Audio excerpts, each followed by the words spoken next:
Hi, my name is Zach Simmons, and this is Pro Football Today. Today I want to take a look through the NFC North. I'll give you my predictions on what I think we can expect out of the teams in the NFC North. So in last place, and well, I guess before I go through the teams, I just want to say this: all four of these teams have great potential. I think all four of these teams have the potential to win division. Except for maybe my number 3. I think the Lions, even though I have them last place, I think the Lions do have a chance. But I think more than likely, you're going to see them still fall to last place. Their offense was amazing last season. Matthew Stafford was fantastic. Even then, they only won just a few games. Even the half that Stafford played, they still just won a handful of games. The defense just wasn't good enough, and to be honest, the defense really hasn't improved too much. There's some just a tad bit of improvement in the defense. I mean, you lose Rashawn Melvin, you lose Darius Slay, you lose 2 of your top cornerbacks. You bring in Desmond Trufant. They draft Jeff Okudah. It has potential to be better, but not yet. Okudah, I think, has the potential to be better than Darius Slay, maybe. But I wouldn't say his rookie year he'll go to that tier cornerback. Receivers basically stay the same. Damian Amendola's re-signed. They bring in Geronimo Allison from Green Bay. They still have Marvin Jones, still have Kenny Galladay. Matthew Stafford should be just fine. But also to add a little bit more depth, they're running back, and also potentially to push Kerryon Johnson out of the spot. They did draft DeAndre Swift. Swift is a very good running back. You could see a 2-back system going on here in Detroit, but the one problem with Detroit, that I think the biggest problem they've had, is that they haven't had a sustainable running game. Stafford's been great his entire career there, but the running game really hasn't been exceptional. I think the best running back they've had was Reggie Bush for a season or two. So Swift goes into this running back rotation with, I think, a high potential. I think the highest potential of all of them to be the starting back, to be the lead back of the Detroit Lions. But the nice thing is also they had some injuries to their running back. Kerryon Johnson got hurt. You saw Bo Scarborough. You saw J.D. McKissick go, and also Ty Johnson. So I think adding Swift in there, if there's any injuries, it keeps the running back group more stable than it was last time. Even Ty Johnson and Bo Scarborough were actually pretty good backs for him last season when they were called on. One thing I think they really improved on was linebacker. Grab Jimmy Collins, another piece that Matt Patricia knows, that Matt Patricia's worked with. Jimmy Collins comes in. Reggie Ragland comes in from Kansas City. Defensive tackle, they've took some losses. Damon Harrison, yet to be signed. He is right now a free agent. Mike Daniels is gone. Ashawn Robinson is gone. They replaced him with Danny Shelton and Nick Williams, 2 capable starters. Not big name guys, not guys that you can say will be there for a long time, but guys that can fill in the holes for at least this season. But look, the Lions, they have that potential. I think their defense, they've had a top defense for the last few years. I think they do slide a tad bit, but it doesn't mean they can't still be a top defense. And their offense, adding that depth, and with the running back group, adding a potentially more sustainable running game, you could see the Lions' offense being a little bit better. And this is an offense that beat out Kansas City, remember.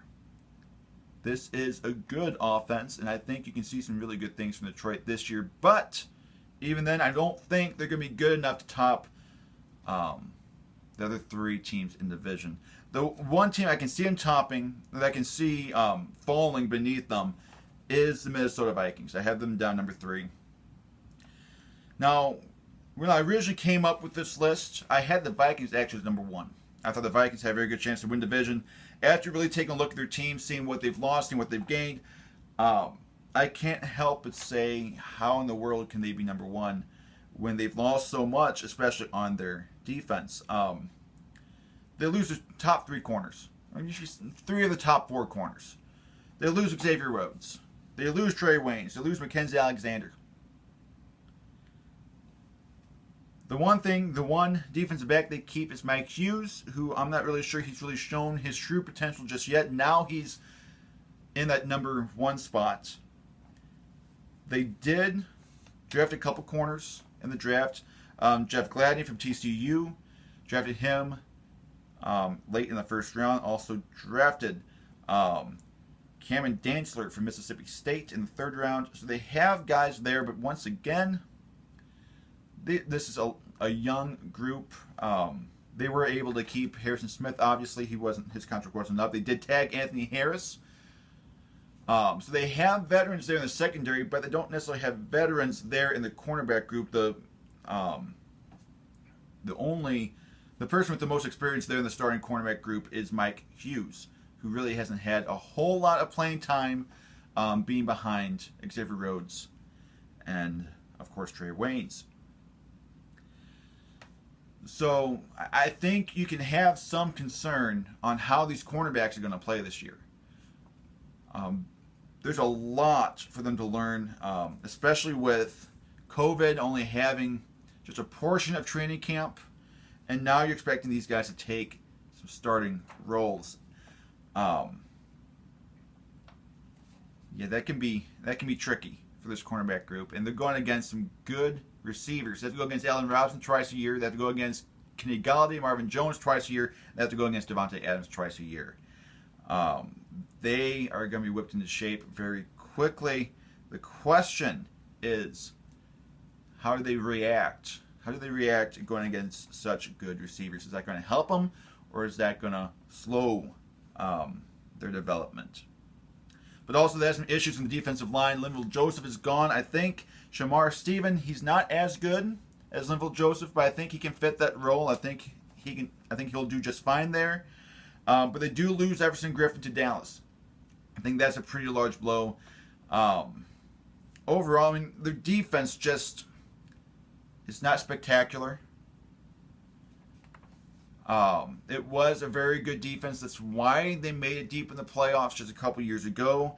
Yes, Case Keenum was on fire. Yes, Stephon Diggs was great, but also their defense did a lot of the work for them, and now their defense is left in shambles. They really they didn't do a whole lot of free agency. Drafted what they needed. They did draft what they needed, but I don't think it's going to be good enough this year. I think you're going to see him number 3, but I think there's a very good chance you could put him down number 4. The only reason I didn't was it feels weird putting Minnesota down in last place. I think they can probably figure some stuff out. Their offense is good enough. Yes, they lose Diggs, but they have Justin Jefferson, who I think can be a capable replacement for him. I don't think he'll be as good as Diggs to start things out, but the guy's a rookie. You got to cut him some slack. I think Jefferson will be just fine there in Minnesota. And yes, they lost Stefanski, but they still have Gary Kubiak. Gary Kubiak's a very capable coach. We've seen that throughout his history, that Kubiak can be a very effective head coach. Or even then, he's not the head coach; he's offensive coordinator. So I think the offense will be just fine. I think having Kirk Cousins there, Dalvin Cook, if Cook goes down, you still have Madison, who is effective running back. I think the offense is going to keep them out of last place, but I will not be surprised if they do take last place. I could see the Lions. I think on paper, the Lions have the better team. The big question is when it comes to coaching, when it comes... you can have a good team on paper and it doesn't pan out. We saw that last year with the Browns. But I think I feel most comfortable having the Lions at number 4 and the Vikings number 3. So number two, I have the Chicago Bears number 2. And you might be saying, well, they don't have an offense, though. How can you be number 2 in the division if they don't have an offense? It's because the defense did get better.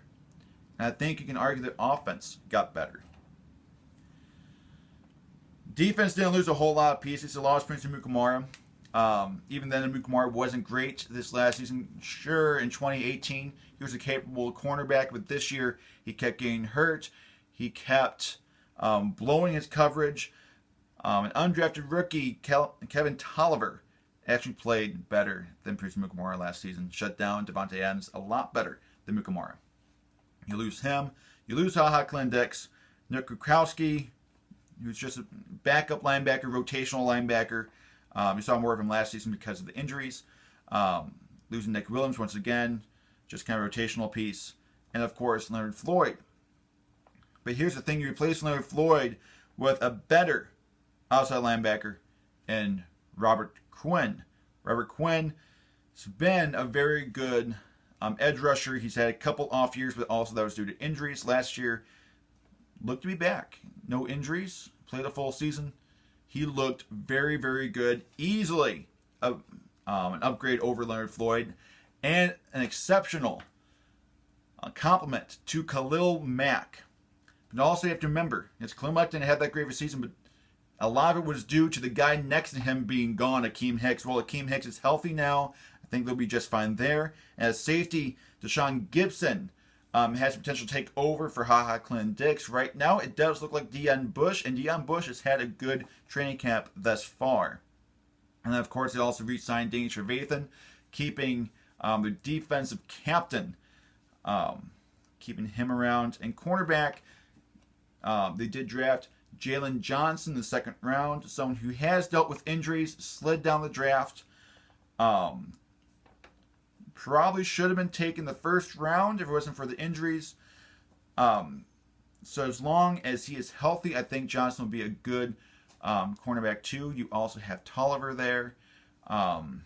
Obviously, Artie Burns is out for season. They picked Artie Burns up in the offseason as well. He is out for the season with a torn ACL. Defensively, they should be just fine. Offensively, there's a lot of questions over the Bears' offense. Is Trubisky going to be a capable starter? Is Nick Foles really the answer? To be honest, though, this team, with having such a strong defense, you just need a quarterback who can get the occasional first down. You don't need someone who's going to light it up. You don't need Aaron Rodgers on this team. You just need someone who can score a touchdown or two per game. And when you think about it, that's not really asking for much. I think more than likely Foles will be the starter throughout the season. I think Trubisky will start week 1. That's just because right now there's no quarterback competition. I mean, you don't have preseason. You can't have a very good competition, so you might as well start Trubisky, start the incumbent, and let it be his job to lose. It doesn't really matter how good of a preseason Nick Foles has. If Foles... Here's the thing. If you start Foles in week 1 and he doesn't work out, they're screwed. GM's gone, coach is gone. As a coach, it's the smartest thing to do, I think, to put Trubisky in there, knowing that he's probably not going to make it. He's not the best quarterback out of the two, but you also have to give him a shot. I mean, when your team takes a quarterback, trades up in the draft for a quarterback, especially the second pick overall, you kind of have to ride him until you have a replacement ready. And I think that's the reason they got Nick Foles, and that's why they went Nick Foles over guys like Cam Newton, Teddy Bridgewater. I think it's all because they wanted someone who can compete with Trubisky, not take his job outright, which Newton and Bridgewater obviously would take Trubisky's job. By the tight end room, I think it's better. Trey Burton's gone. Trey Burton's very inconsistent. You add Jimmy Graham. Here's the thing about Jimmy Graham. Bears pay too much for him. No matter what, no matter how you look at him, Bears pay too much for him. The one thing I like about Jimmy Graham is this. Seattle and Green Bay didn't play him well. Jimmy Graham is a vertical threat, kind of like what we see with Travis Kelce, what we see with Rob Gronkowski. He's kind of the same, and George Kittle. Jimmy Graham's kind of the same kind of tight end.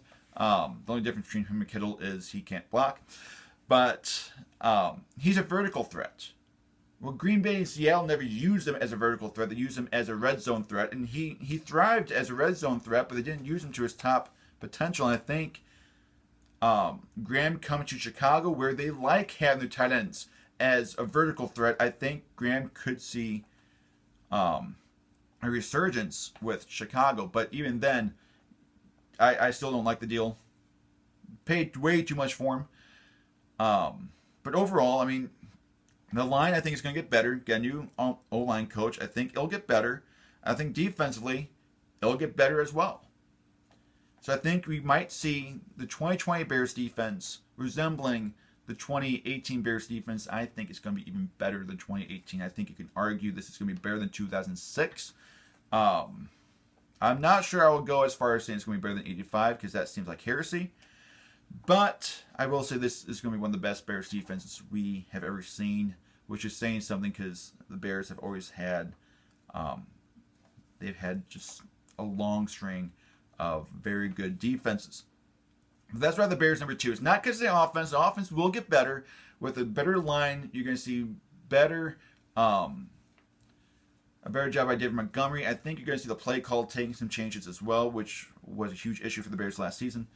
Offense will get slightly better. Defense, I think, will be better as well, which is scary to think about. The Bears defense getting better. But number one, I got Green Bay. Now, I have to be honest. I'm not saying this as a Bears fan. I'm just being honest. The Packers team on paper is ugly.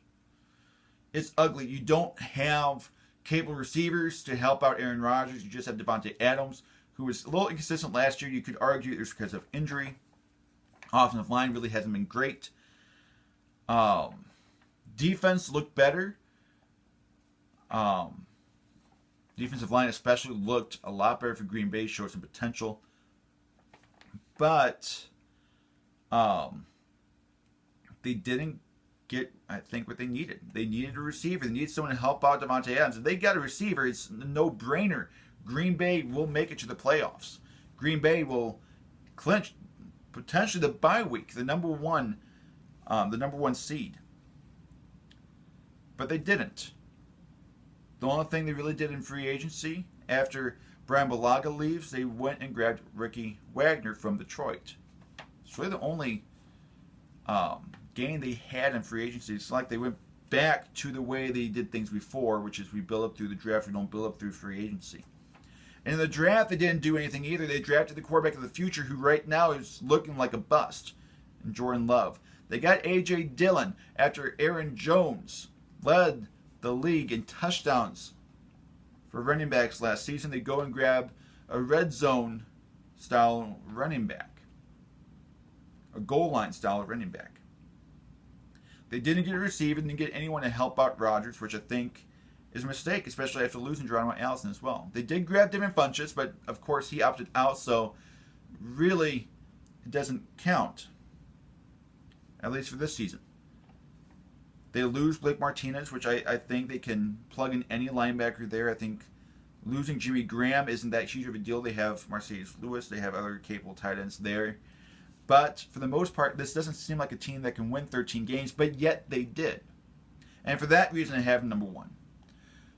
The team really hasn't changed. They won 13 games last season. I don't know how they won 13 games last season. They didn't have an incredibly easy schedule either. But yet, they still won 13 games. And Rodgers, yes, he didn't look as good, but he was good enough to win them those games, even with a mediocre receiving core. So I can't hate on Green Bay. I mean, I'll hate on the roster, but I think they'll show once again that they can do it. They can be the number one team in the NFC North once again. I am not going to say they're going to be the number one seed. That is not going to happen. I think you can say maybe number 2, number 3. And when it comes to Chicago, I don't think you'll see them in the playoffs this year. I just don't think so. Not with how good the NFC East looks, how incredible the NFC South and NFC West look. I don't think the Bears are going to be good enough. They'll be in the hunt, but I do not see them making playoffs this season. So the only team making playoffs from the NFC North is division winner Green Bay Packers. So that's what I have for you today. Lions, number 4. I think they have a pretty good chance to move up to number 3. I think the Vikings, I mean, that's a little iffy. It really depends on how good the Vikings defense can adapt, how this cornerback core can adapt. Because they have to adapt quickly. Same thing goes with the Vikings defensive line. But I think more than likely you will see them number 3. Bears number 2, not making playoffs, but showing that they're going to be better this season. I think 2021, you could end up seeing the Bears making the playoffs, but just I don't see it happening this season. Not with all the question marks on the offense, even though I will say they're going to get better. In Green Bay, somehow they won 13 games last season. I don't really know. I don't think anyone really knows how they won 13 games last season. The only thing I can think of is Rodgers. That's the only reason I can think of. And Rodgers will be going out for blood. They drafted Jordan Love. I think he's going to be furious. And sometimes that can help a quarterback. Sometimes that can hurt a quarterback. I think overall it's going to help Rodgers. I think Rodgers is going to lead them back to an NFC North division title. So that's what I have for you today. Thank you so much for watching. Do not hesitate to hit that bell if you like these kind of videos. I'll be sprinting out the NFC North, or not the NFC North, that already happened. I'm going to be sprinting out the NFC, my NFC predictions, because season is just around the corner, 2 weeks from today. Thank you so much for watching. Hope you have a good rest of your day.